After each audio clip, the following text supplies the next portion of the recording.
چند باتیں آپ کے گوش گزار کر کے گفتگو سمیٹ لوں گا۔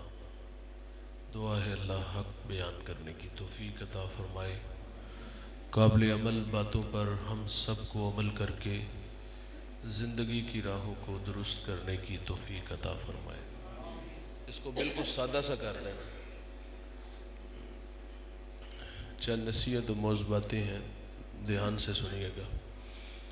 حضرت علی المرتضیٰ رضی اللہ تعالیٰ عنہ آپ کی خدمت میں ایک سائل آیا اور اس نے آ کے عرض کیا کہ میرے آپ سے چند سوال ہیں، سوال مختصر ہے اور جواب بھی مجھے مختصر چاہیے۔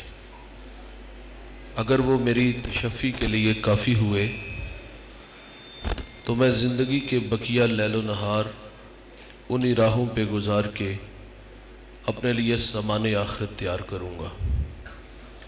4 سوال تھے اور اس کا پہلا سوال یہ تھا کہ قریب کیا ہے اور قریب تر کیا ہے؟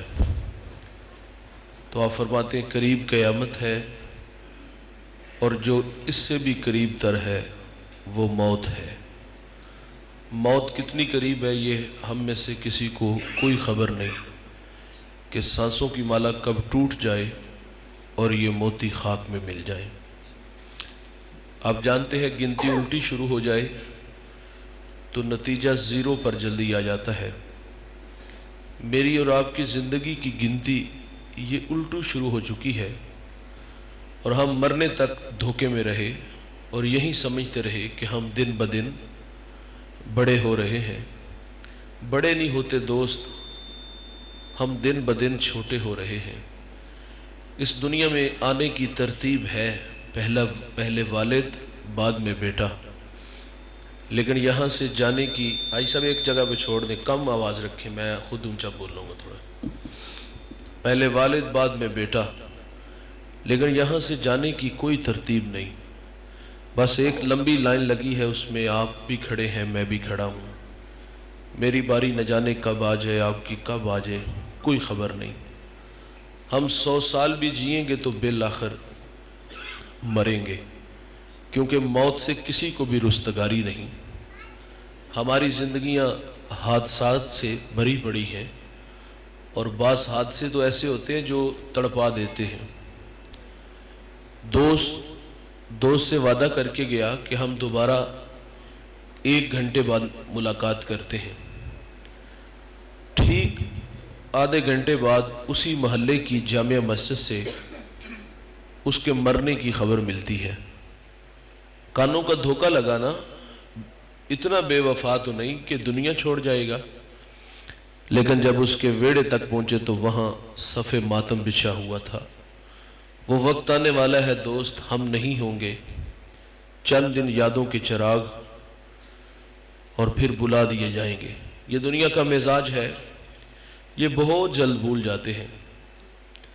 کبھی لوگ مثالیں دیتے تھے کہ یہ 2 جوان اس گاؤں کے، ان کی دوستی مثالی ہے، ایک جیسے کپڑے پہنتے ہیں، دن میں 2 3 4 دفعہ ملاقات نہ ہو تو چین نہیں آتا۔ جن کی دوستیوں کی کبھی لوگ مثالیں دیتے تھے، یقین جانو وہ صرف قبر پر مٹی ڈالنے کا روادار ہوتا ہے، بعد میں بھول جاتا ہے کہ دوست کی قبر کہاں ہے۔ من من مٹی کے نیچے آپ نے جانا ہے، میں نے جانا ہے، حساب آپ نے دینا ہے، حساب میں نے دینا ہے۔ جب حساب اپنا اپنا ہے تو پھر عمل بھی تو اپنا اپنا ہے نا۔ یہ سانسیں ٹوٹ رہی ہیں اور میں اور آپ موت کے بالکل قریب کھڑے ہیں، ہمیں کوئی خبر نہیں کہ کب سانسیں ٹوٹ جائیں اور ہم قبر میں اتر جائیں۔ میرے نبی صلی اللہ علیہ وسلم اصحاب کے جرمٹ میں تھے اور ارشاد فرماتے ہیں، تھوڑی سی آواز کم کر رہے ہیں سب، ارشاد فرمایا کہ زندگی اور موت کے بارے میں تمہاری رائے کیا ہے؟ ایک صحابی عرض کرتے ہیں آقا فجر کی نماز پڑھی ہے، پتہ نہیں اللہ تعالیٰ ظہر کی نماز پڑھنے کی مہلت دے کہ نہ دے۔ تو حضور فرماتے یہ لمبی امید ہے۔ کیا فرمایا؟ فجر سے ظہر کا دورانیہ تقریباً 8 گھنٹے ہے یا 9 گھنٹے ہوگا، اس سے کم زیادہ